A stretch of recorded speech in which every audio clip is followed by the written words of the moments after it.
Good evening to all friends of Vision TV. Welcome back to Behind the Curtain. I'd like to introduce the guests of this episode, which will be dedicated to the European Union and especially to Frédéric Baldan, the man who criminally charged Ursula von der Leyen. First, I'll introduce the guests, as I mentioned, starting with Gianluca Marletta. Hi Gianluca, welcome back. Hi Enrica, good evening everyone. First of all, let's also remember your book Apocalypse Americana, which was published by Vision TV, and also your YouTube channel Eschaton. Here it is. Then maybe we'll talk about it at the end of the episode. And then we have Roberto Quaglia. Hi Roberto. Hi Enrica, greetings to everyone. Listen, but what about your book, which you've now published in I think 58 different languages? How's it going? Well, I don't know, because I'm a bit distracted, so once I write the book I think it should go its own way. In fact I don't even make much of an effort to move it along. In fact if anyone wants to make introductions, contact me because I'm quite distracted. In any case, I think that those who have read it like it. So, obviously we're referring to Guerra Pace Zombie, which is not only published in Italian, but in many languages, therefore in many countries around the world. Let's get back to tonight's topic and start with the Baldan case.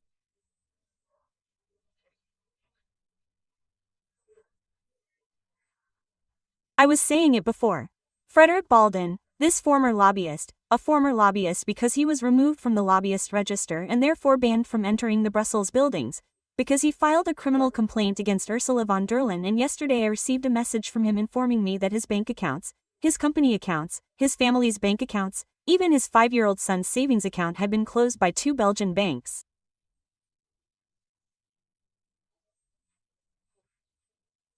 Let's take stock with Lily Goria. The accounts of Frédéric Baldan, the man who reported Ursula von der Leyen for the Pfizergate scandal, have been closed.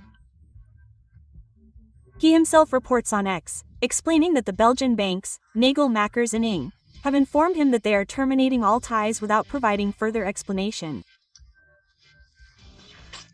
Therefore, not only his personal accounts have been closed, but also those of his business and family, including the IBAN in the name of his minor son. The banks are collaborating with politicians to cut off my access to financial services, and Baldan's comment to Madame Verlin to his supporters and subordinates. I say loud and clear that intimidation never works, it only strengthens our commitment. Baldan is a former lobbyist accredited to the European Commission. Faced with the exchange of messages, which then disappeared into thin air, between President Ursula von der Leyen and Pfizer CEO Albert Bourla, in the context of negotiations for the purchase of COVID vaccines, Baldan decided to stop being a technician and become the cog in the works that jams the system. So, in 2023, he filed a complaint against Ursula von der Leyen in Liège, Belgium, accusing him of corruption, abuse of power, and unlawful destruction of documents. Baldan subsequently saw his accreditation with the EU institutions cancelled. He recently published the book Ursula Gates. Von der Leyen is the Power of the Brussels Lobby in the Sintel series by Guerini Edizioni, with a preface by journalist and former RAI president Marcello Foa. Finally, the bank accounts were closed. If the goal is to prevent me from selling the book, Baldan continues, in light of the unilateral interruption of relations by the credit institutions, even without a bank account, I will still be able to donate my royalties to a real charitable cause. The targeted closure of accounts following more or less mysterious mandates has now become an established practice, so much so that a neologism has been coined to indicate it: the banking.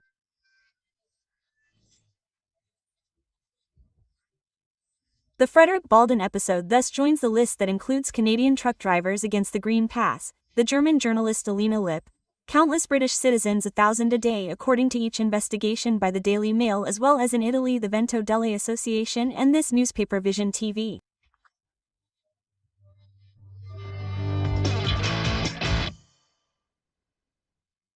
And yes, we at the TV division are well aware of this ploy by the banking to silence dissenting voices.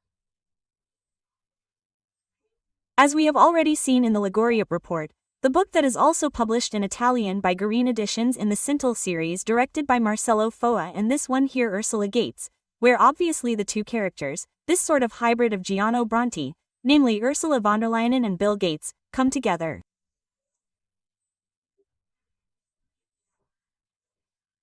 We have heard exclusively from Frédéric Baldan, who told us how he discovered on his return from Italy that his 2 bank accounts had been closed.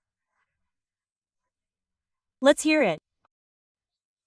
I am Frédéric Baldan, a former European lobbyist who wrote a book entitled Ursula Gates and the Influence that the Brussels Lobbies Exert on the President of the European Commission, who in turn has abandoned the common interest of the population precisely to serve the interests of these lobbies. Last week I came to Italy to try to promote the book, now available in Italian from Guarini Editions, and upon my return I received a surprise letter from the bank called Nagelmackers informing me that they were terminating my business relationships and therefore all the accounts linked to me.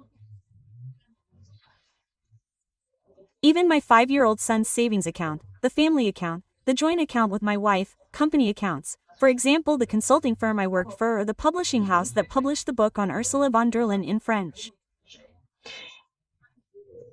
It is a disconcerting practice on the part of the bank that decided not to provide any explanation, despite the fact that this constitutes a serious and violent violation of my rights and also causes problems.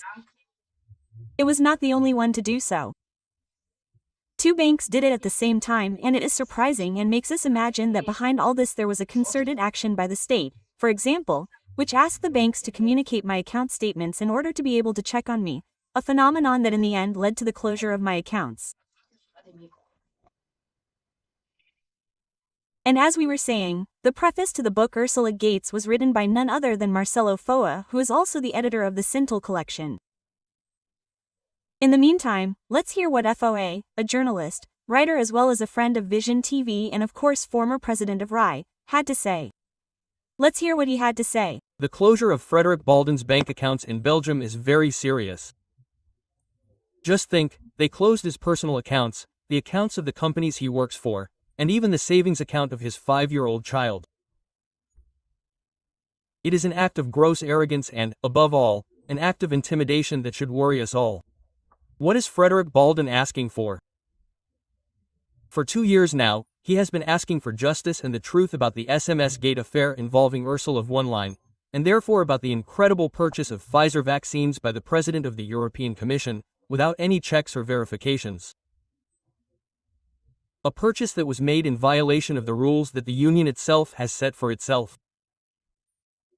Well, demanding truth and justice is becoming a crime, and anyone who takes up this fight risks serious personal consequences.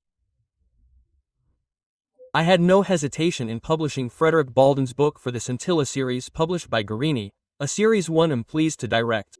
It was published in France under the title, Ursula Gate.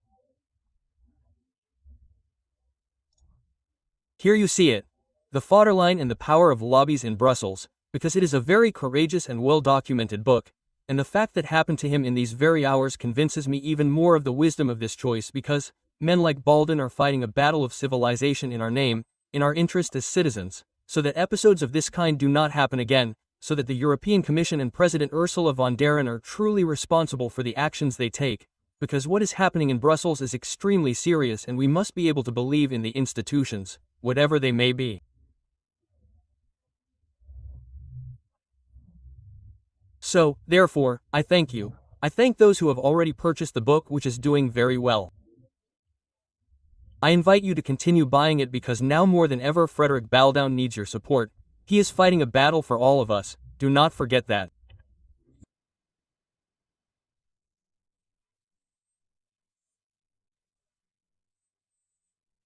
Gianluca, we started hearing about this debanking method during the pandemic, when the Trudeau government froze the bank accounts of Freedom of Convoy truck drivers who were demonstrating against the Green Pass and even froze the accounts of all those who supported them.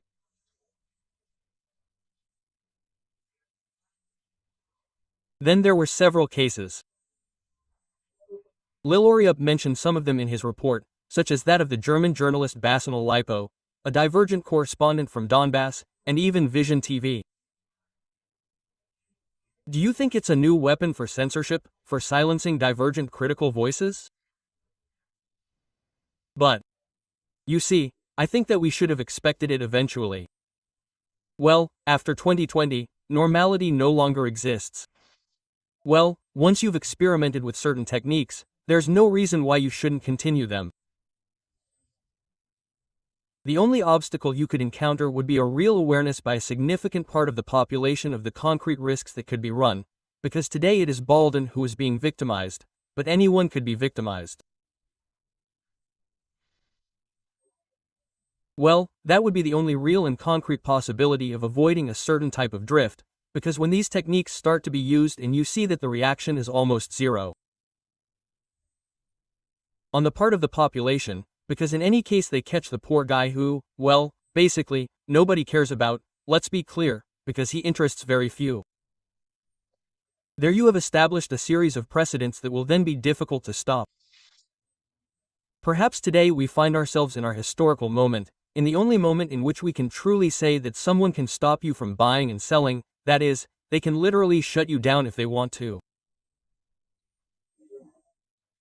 Well, the technique of murder in the most brutal way could also completely fade into the background, because at the moment in which I can kill you socially and economically, I don't even need to commit more blatant acts.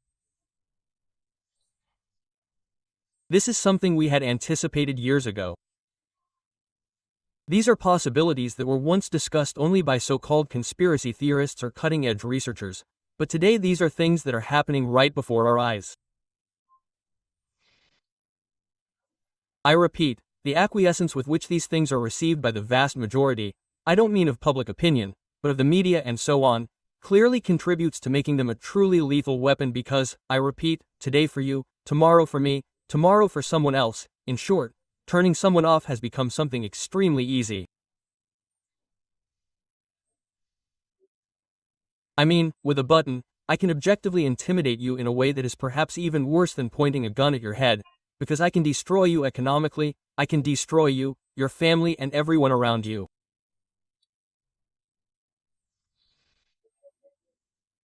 The problem is that if 34 years ago there was no real protest about what happened, it is normal that these things will continue to happen more and more. I repeat, normality no longer exists after what happened a few years ago. That was the new normal, which is gradually taking hold in other areas as well. In short, one day you could easily be blocked, erased from social life because, who knows, you could be passed off as a collaborator of a foreign power, or as a bearer of false information, and so on.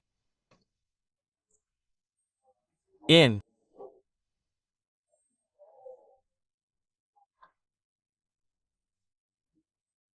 other words, we are triggering a mechanism that is truly dystopian, truly worthy of verses from the Apocalypse or Johannan, rather than dystopian literature from the 1930s, 1960s, or 1950s. Now, these are things that are absolutely achievable, and they will become increasingly achievable because, of course, we will be increasingly dependent on the famous little button. Roberto, what message does this episode send to those like Baldan who intend to challenge the powers that be or in any case denounce alleged abuses, for example, in the European institutions?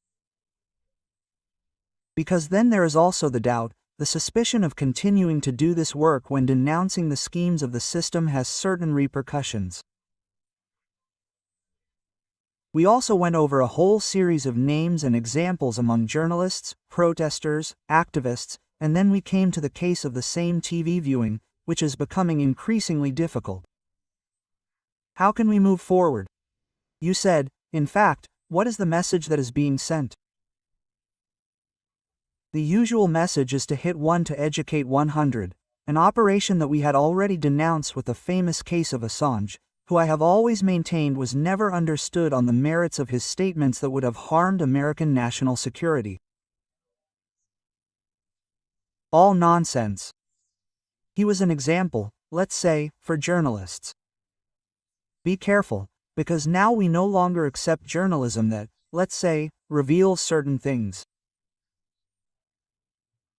The persecution was the message, it wasn't, Assange was the message, it wasn't the things revealed by San, and incidentally I'm not mentioning him by chance because Assange is one of the first to suffer debanking, to suffer the closure of his accounts. Wikileaks had his accounts settled before all these events, so the problem is old, or even older if you like.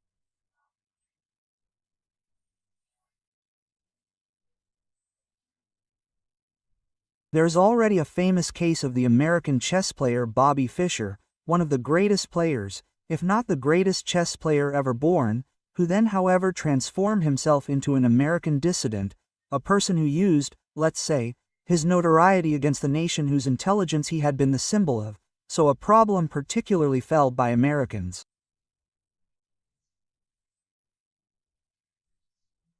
Because he was not just anyone, right? He was not a footballer, he was not an athlete, he was not the symbol of American intelligence. And if the symbol of American intelligence denounces the horrors of American society, American politics, American imperialism, then that is a problem and had to be punished. He ended up in jail. He ended up in jail in Japan because they cancelled his passport without telling him, so in fact he was clearly arrested on an overseas warrant and for the fact that he did not have a passport, even though he clearly had one. And when he was released, what happened? They even closed his accounts in Switzerland. So, this is a sensational precedent case before all these cases that had already given us an initial wake-up call, Pay attention, all this fuss about European values that we keep hearing about these days, the less these European values exist, the more they talk about them. The content is replaced by empty rhetoric, which somehow becomes more exaggerated when it is actually absent from its reality. Well, so Bobby Fischer even had his accounts closed in Switzerland. All of Assange's accounts were closed. Pay attention, Assange also provided us with the first solution to the problem of being excluded from payment circuits, which is Bitcoin. At the time, WikiLeaks already had the only alternative of financing itself with Bitcoin, when Bitcoin was also worth much less, and I believe that this solved a lot of its problems. So even today and even more so in the future, probably one of the solutions, perhaps the most practical, for those who will be hit by the acts of this exclusion from money, will essentially be Bitcoin.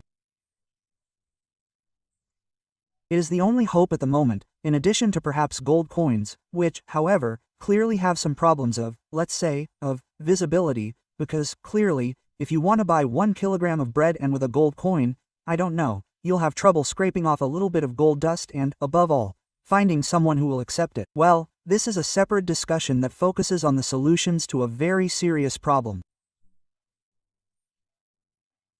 The very serious problem is that we are heading towards an era in which, when they eliminate cash, as they have already promised to do, well, in the medium to long term or medium to short term, depending, let's say, on changes in the atmosphere, it seems more or less imminent. The digital euro of the CBDC type was supposed to be launched in October of this year, so in recent days. It has been postponed. Luckily, they haven't managed to get it going, but the threat is there and this is a problem that concerns everyone, because when this digital money from central banks, from CBDC, will be available, everyone will be able to be debanked, to use a horrible neologism.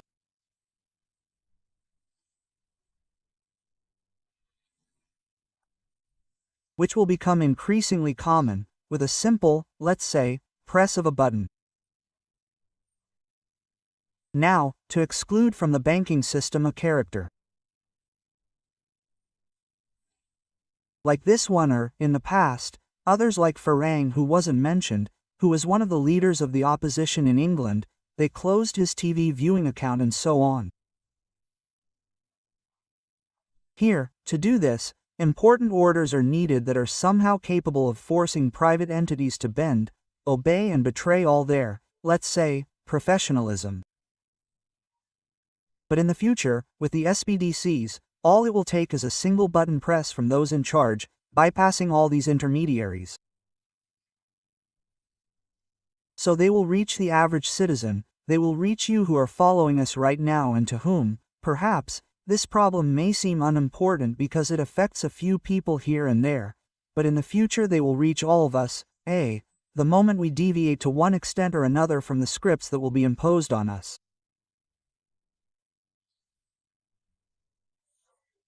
Any opinion that is out of line will cause serious damage to our ability to use our own money, up to the point of completely excluding us from using our own money.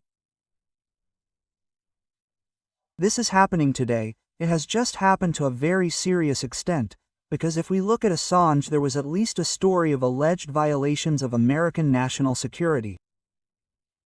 That is all nonsense, but they had a story. Now there's not even a story anymore. We have an intellectual who has published a book. They close his accounts because he published a book against a powerful person who is presumed to have been corrupted to an extent never seen before on our continent, and they close his account. Here, this is the fact.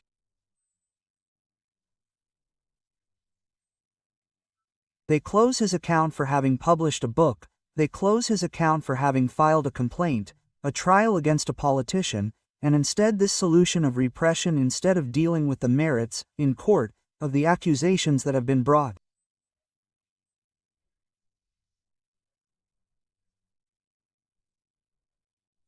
So, this was all to give an idea of how serious the situation is, how paradoxically even more serious it is than the events that preceded it, because the book is punished with exclusion from financial life, from economic life, from the life of the possibility of spending and managing one's money and having one's money in the bank, and it really reminds us of, let's say, Bradbury's Fahrenheit 405 to 51, but worse, much worse. Let's say, we are far beyond, let's say, those scenarios, and the most tragic thing is that all this happens, as has just been said, as Marletta rightly pointed out, in the most complete and obvious acceptance by the population.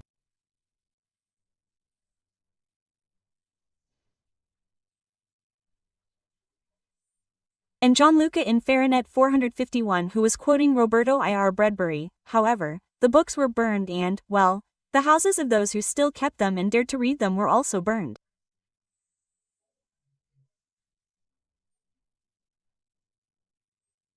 Today there is no longer this type of blatant violence, because everything happens in a more underground, more stealthy way. We always talk about inclusion, but then we work with the exclusion, in this case the economic, financial exclusion, of critical voices towards the system. How much can we as individual citizens do to try to contain, to limit this harassment? But you see, it's not that violence doesn't exist. Well, the same type of power that blocks your account can also exercise violence if it wants to.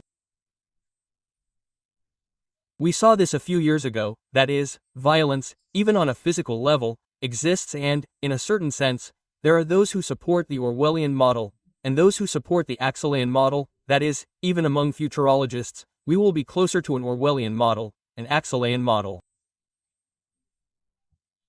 The point is that in the end the two models must necessarily negate each other, that is, we have experienced these two models in concrete terms, we have experimented with them, we reiterated this a few years ago. Why are we reiterating this? Because it was a moment of extremely interesting social experiment from a sociological point of view and also, we must say, very successful.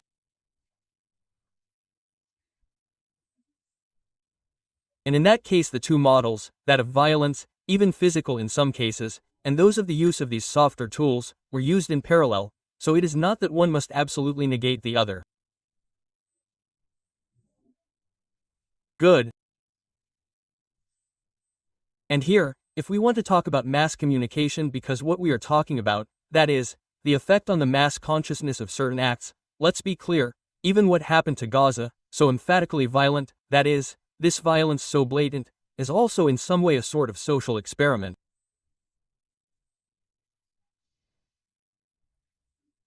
I mean, I present you with violent acts, extremely violent, I'm not even too afraid of the fact that, well, the testimonies can spread. I don't care at all, and I see for a moment what your reaction is, and when I see that in reality the reaction, whether you like it or not, is what it is, I study it. Here, these are all, they are all material for study. That is, what is happening in recent years is material for study to essentially see how a mass reacts and how it works when faced with input of this type. And the effects are studied. Now, obviously the effects, we can say among ourselves, and they are what they are. Here, even on a sociological level, we are no longer the masses of the 60s and 70s. Okay, maybe we can hold the little demonstration, but then, in the end, it all ends there.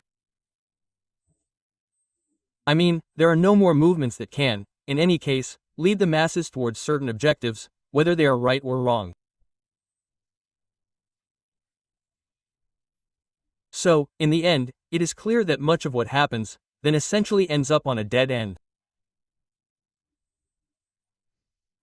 Okay, then you just have to play on the competition. We saw it a few weeks ago, right? The supporters on one side, naturally aligned with a certain political party, and the others who criticized them were on the other political party. In short, the game of chicken coop, is always the same. It goes round and round. In short, it manages to be steered quite well.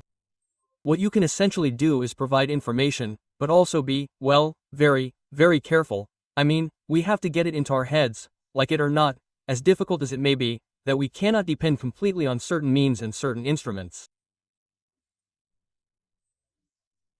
On a practical and individual level, this means making all my financial possibilities depend on what I have in that specific account, meaning that someone will one day be able to completely destroy me from an economic point of view, at least potentially.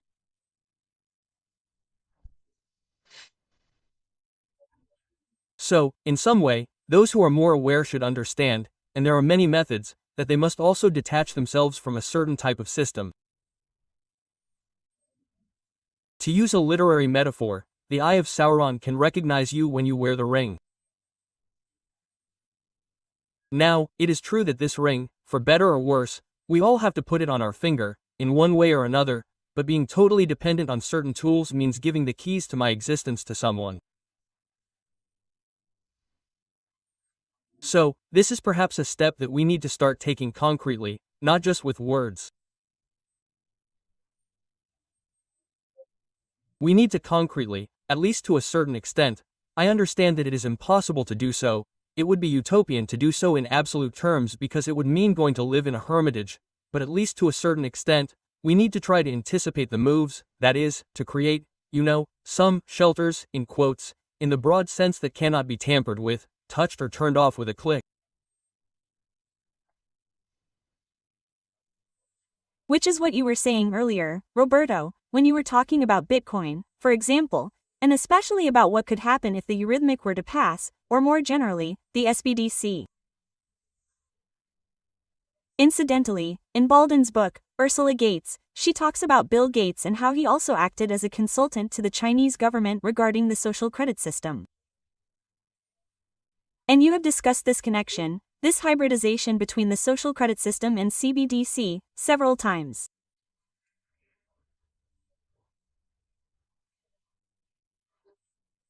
Taking it a step further, what could actually happen if, central bank-controlled currencies like SBDCs were to be approved and perhaps linked to carbon systems, or more generally to social credit systems?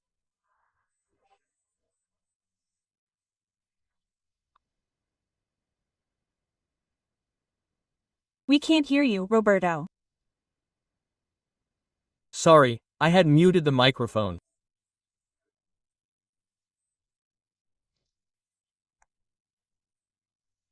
The carbon system that you mentioned, was a conjecture, let's say, born in an alternative environment, like us, but then dramatically confirmed by the statement of a banker who mentioned the possibility as something to study and that it would essentially involve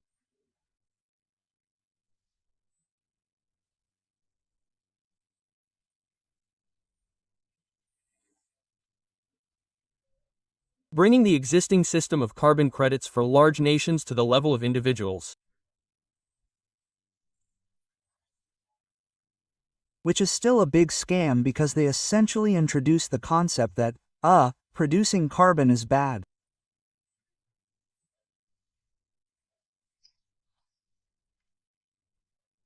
Whether it's true or false, the issue is that they have linked the right to emit carbon, that is, practically to industrialize as countries, to the possession of these carbon credits, which can however be traded. So what happens?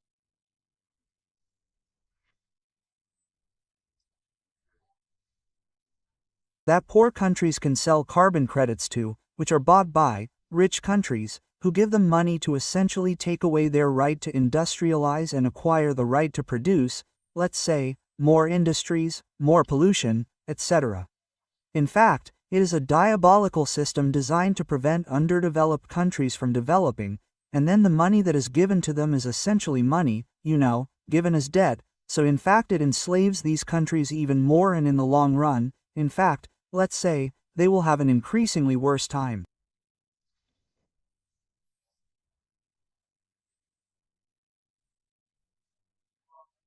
However, let's say that with this scheme it is like bribing a country so that it does not industrialize and therefore keeps its population in poverty. Now there are those who suggest that this criterion should be applied to the lives of citizens. What does this mean?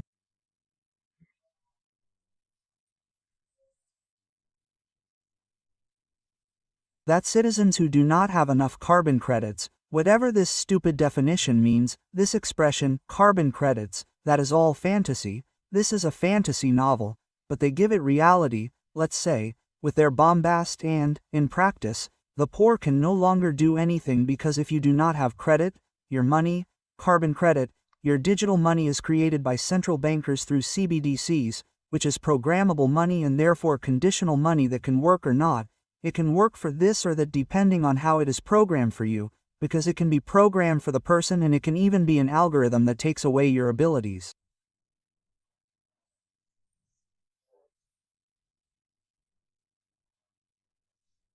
If you do not have enough carbon credits, you cannot buy meat, you can only eat bread and water. Let me give you an example, this is one of many examples. Or you cannot take a plane, you can only go around by bicycle, or by moped, electric moped, but, here we have given some examples. That kind of scenario would lead to a world where, in order to eat, the poor would have to sell that share of carbon credits that are given to the population, right? As if it were a gift to the rich. So the poor would no longer be able to travel, they would no longer be able to eat particularly good things, let's say, they would have to stay in their cities, and in fact, they say the cities in 15 minutes are practically small concentration camps. While the rickies, by buying all the carbon credits from the poor, continue to live a normal life. You have done nothing more than create a scheme that serves to trick the population into essentially accepting imprisonment and the transformation of their impermissible rights that will no longer be granted, often they will not be granted. That is what we risk. So, in fact, now let's close a bit of a parenthesis. Well, the topic we are addressing, and that we are addressing today, is, let's say, the warning sign of what will happen if this type of abuse is institutionalized through infrastructures that they have already begun to build at the time of the pandemic, with the creation of QR codes to access places, or not. Because the QR code is simply an infrastructure, a technique. It is not the QR code itself, it is the underlying technique that allows people to be granted or denied access to various places and services. When that infrastructure is in place, and it is now, even if they do not keep it active now, it takes very little to integrate it into the single digital identity that they are preparing, which will also include digital wallets designed to contain this single currency that they are designing and over which they have complete control. After that, the digital wallet is ready. Model citizens will be able to continue living a normal life, provided that, of course, they never deviate from the script. And all the others, on the other hand, will find themselves having lost practically all rights. Here, this is the dystopian scenario towards which we risk heading if, as a society, as humanity, and as a world, especially the Western world, but not only, do not oppose it. As we mentioned earlier, in outlining these horrific scenarios, I also want to offer a sign of hope. I mentioned Bitcoin earlier, not because I am a Bitcoin fanatic, but because for the moment it is one of the few instruments, perhaps the best, available, let's say. There is also gold, as mentioned, but it has some technical problems. Then there is bartering. Clearly many talk about bartering. Yes, but this makes sense in a microsystem of people who live isolated in the mountains and exchange 2 sheep for a donkey because otherwise, let's say, it cannot satisfy the double coincidence, precisely, of needs and, well, that stuff that economists know about. Well, nothing, I've made my own mess now. And from this Harry Harrison-style scenario, a novel by the way that later inspired the films Saul and Green, Conto Neston. Let's return to Italy, where Viktor Orban visited the Vatican first, and then Palazzo Chigi, and literally said that the European Union counts for nothing. Let's hear from Liguria. Viktor Orban, on a visit to Italy, attacks the European Union and defends Vladimir Putin. Yesterday in Rome, the Hungarian Prime Minister met Pope Leo, described as the spiritual leader of the global anti-war network, with Donald Trump at its other, political, end. Then Orban was received by Prime Minister Giorgia Meloni. At the end of the summit, which lasted about an hour. No press conference, but a brief note from Palazzo Chigi. The meeting allowed for a focus on the prospects for bilateral relations and an exchange of views on the main issues of current international affairs, with particular reference to the situation in Ukraine, developments in the Middle East, and the European agenda. The issues discussed also included initiatives for effective and innovative management of migration flows. Ban has gone a bit too far. Great meeting with Giorgia Meloni. We talked about war, the struggling European economy, high energy prices, immigration. Together we will defend our nations.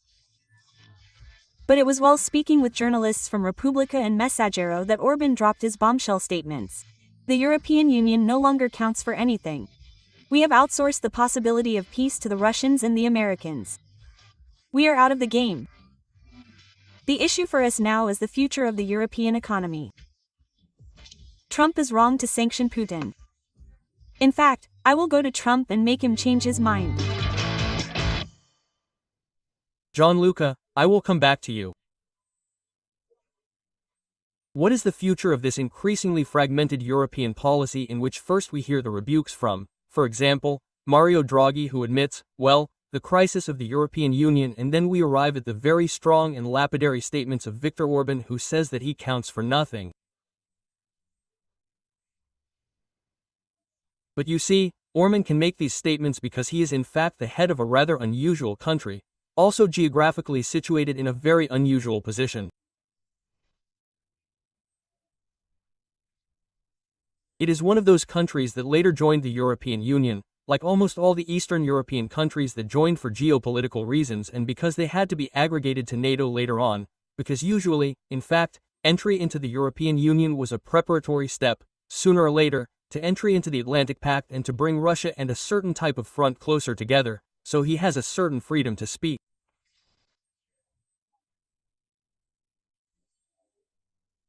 Because, I repeat, he is the head of state of a very, very unusual country, also in terms of its composition. In the meantime, there is also a Hungarian minority in Ukraine, a Hungarian minority that does not even feel particularly good and that, often and willingly, in recent years has also been heavily harassed, that is to say, used precisely as a reserve of cannon fodder to send to the front and things that, evidently, were not particularly appreciated on the other side of the border. Orban, therefore, from this point of view is playing on a small scale, so to speak, within a narrow scenario, the same game that Erdogan can play in a slightly broader scenario. Here, a sort of policy that, at least up to a certain point, can take some liberties from the European Union, perhaps not absolutely liberties, not in an absolute sense from the collective West. Well, I don't think that in the end Orban, beyond what he may say, can really take liberties in an absolute sense with respect to what is a geopolitical project that goes far beyond even strictly European issues. Then there is the fact that clearly Hungary gets all its, let's say, hydrocarbons, oil, methane, practically everything from Russia, so an open clash with Russia would be absolutely catastrophic for Hungary. Absolutely catastrophic from an economic and energy perspective, that is, not at all. So, what Orban says can be explained, and Orban's freedom, to some extent, can be explained from this point of view. The fact that he then goes to the United States, talks to Trump, and certainly convinces Trump on this, let's say, I have some doubts, mainly because it is not a question of convincing Trump, when it comes to geopolitical systems that to some extent affect the entire world, because today we are faced with scenarios that concern the entire world, that is, they do not only concern Europe or the Middle East, there is also the Far East. We have seen how in recent days Trump has made several visits to Malaysia, then to Japan, because clearly there he is consolidating a sort of sanitary cordon around China, which is more of an economic and strategic type than a military one. There too, there is an attempt to put pressure on China and to divide the various geopolitical players that could be considered, dangerous for a certain type of West. That is, China possibly divided from Russia, possibly then in completely excluding the Middle Eastern issue on which America wants to have a completely free hand together with Israel. So, when we look at international politics, we must always imagine a scenario that is a complex mosaic where one aspect cannot be separated from the others. The Russian problem cannot be separated from the problem of the Far East, the Middle East. At stake is a global hegemony, totally global, so she certainly did not do it.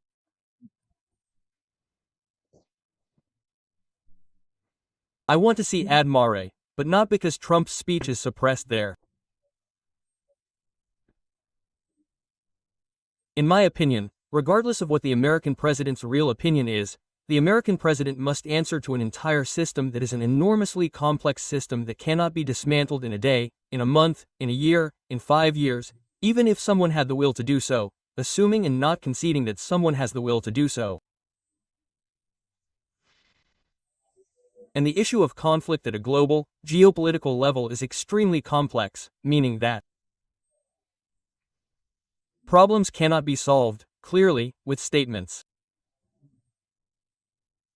Then the fact that the European Union is effectively a walking dead, this is a fact, or rather more than a walking dead, a golem controlled by others in my opinion, that is to say an elephantine, clumsy structure in itself absolutely improbable, but which could nevertheless be used for many games.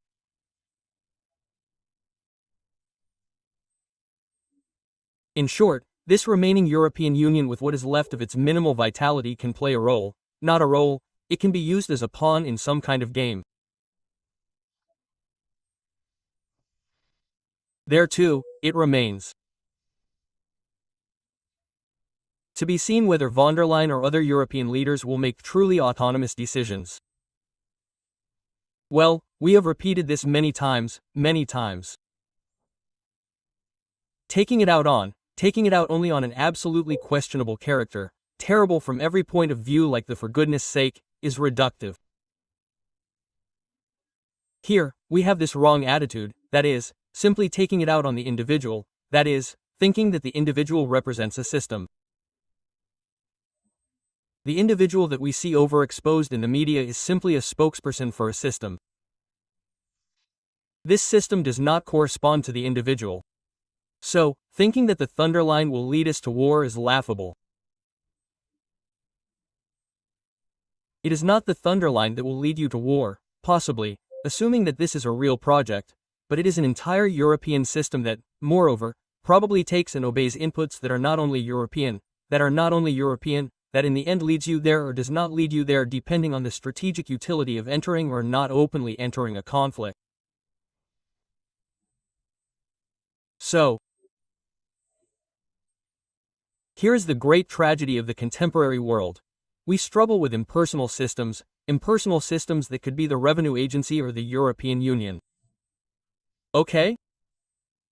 Let me make the most broad statement possible, that is, let's move from microsystems to macrosystems, that is, from the problems of the individual who receives a bill for, say, €7,000 to pay, who doesn't even know what for, perhaps for fines from 6 years ago, up to, in fact, issues of macropolitics or geopolitics. We are no longer fighting against individuals who are clearly definable, but with officials, therefore with figures who carry out a function, as the word itself suggests.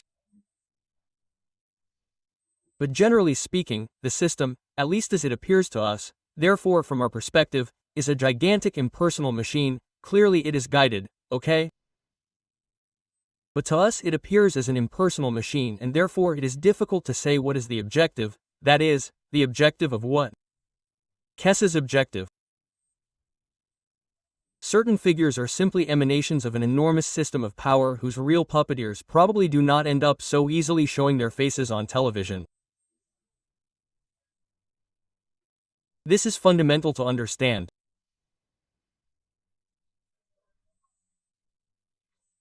And Roberto Zenki, echoing statements made a few days ago by Polish Prime Minister Donald Tusk, stated that Ukraine needs funding from the countries of the Atlantic Alliance to continue fighting the Russian invasion for at least 2 to 3 years. But does Kiev really have 2 to 3 years of opportunity on the ground?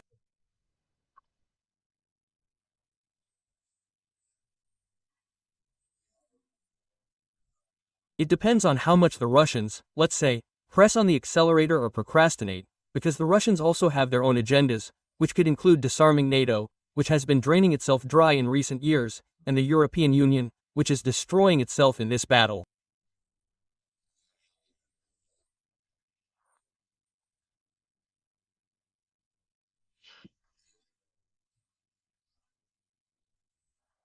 It is clear that they would prefer to end the game tomorrow, but not at the cost of destroying Ukraine, which they see as a brother country, not even a cousin, a part of the Russian world, both because of their history and, let's say, the spirit that unites them.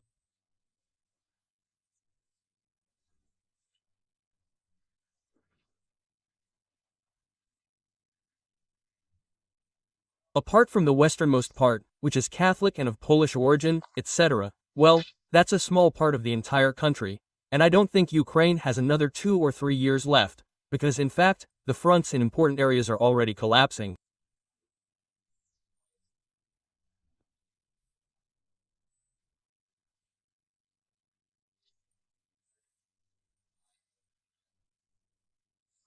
In any case, the West's ability to arm the country in this war is diminishing, while at the same time Russia's capacity to produce new weapons is increasing, because in fact they have an industrial production that increases the gap between, well, the quantity of weapons in the field month after month, and then there is clearly, well, the cannon fodder that the people have, is, them, everyone.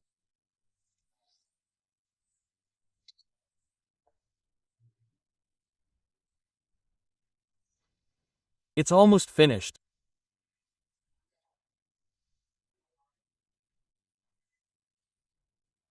Let's remember that when the conflict began, and perhaps even before, I remember mentioning, and not only me, but also others, including Giulietto Chiesa, several times the intention of the West, of certain Western elites to contain Russia, as they say, in reality to fight it in a war without quarter to the last man.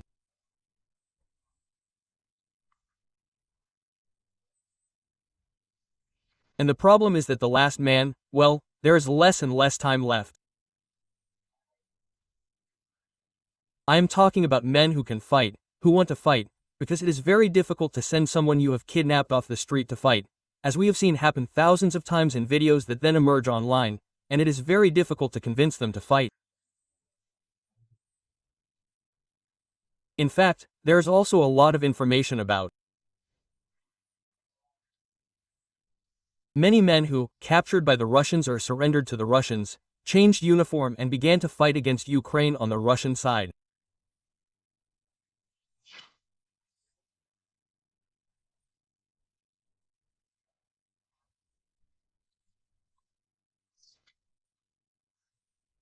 And this is not surprising, because let's remember that Ukraine, beyond the completely unfounded cartoonish narrative that is popular in our area, is not a united country with a united people. It is a country with various very different souls, one of which is Russian. At least a third of the country was or still is, because it is difficult to calculate now with all the upheavals that have taken place. Intensely Russian. They only speak Russian, they do not know Ukrainian, they identify with the Russian people, and they are the ones who wanted to separate themselves from the rest of the country in 2014 after the coup-mongering central government in Kiev decided to ban their language from all official documents.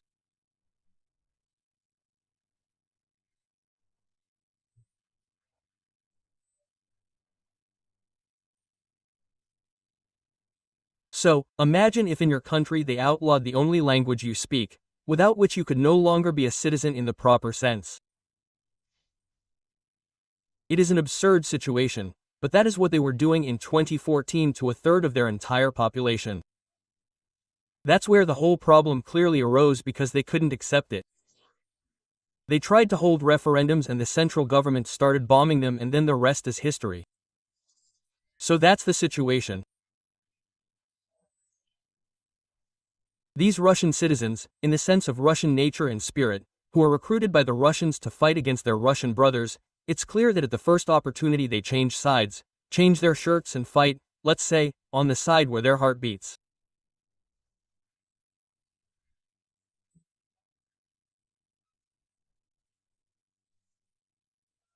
So, here, this has been a bit of a summary of the situation, let's say, for the latest in, well, comprensio, because there are still some people who haven't understood these very simple things, because they are really easy to understand, but unfortunately the media chorus of lies continues to create these walls of misunderstanding, which then lead to pathetic scenes like the ones we witnessed between the economist Jeffrey Sachs and a low-level Italian politician, let's say, caught lying in such a blatant way that in a normal country, let's say, it would decree the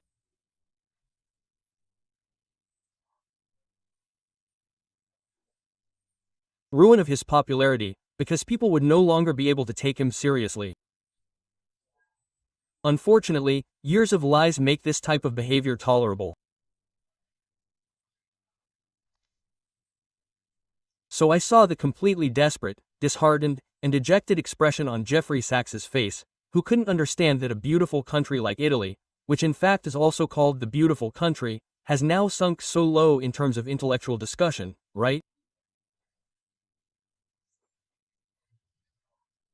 And I think he was confused, so much so that he repeatedly asked this politician if he was really calling him a liar, right?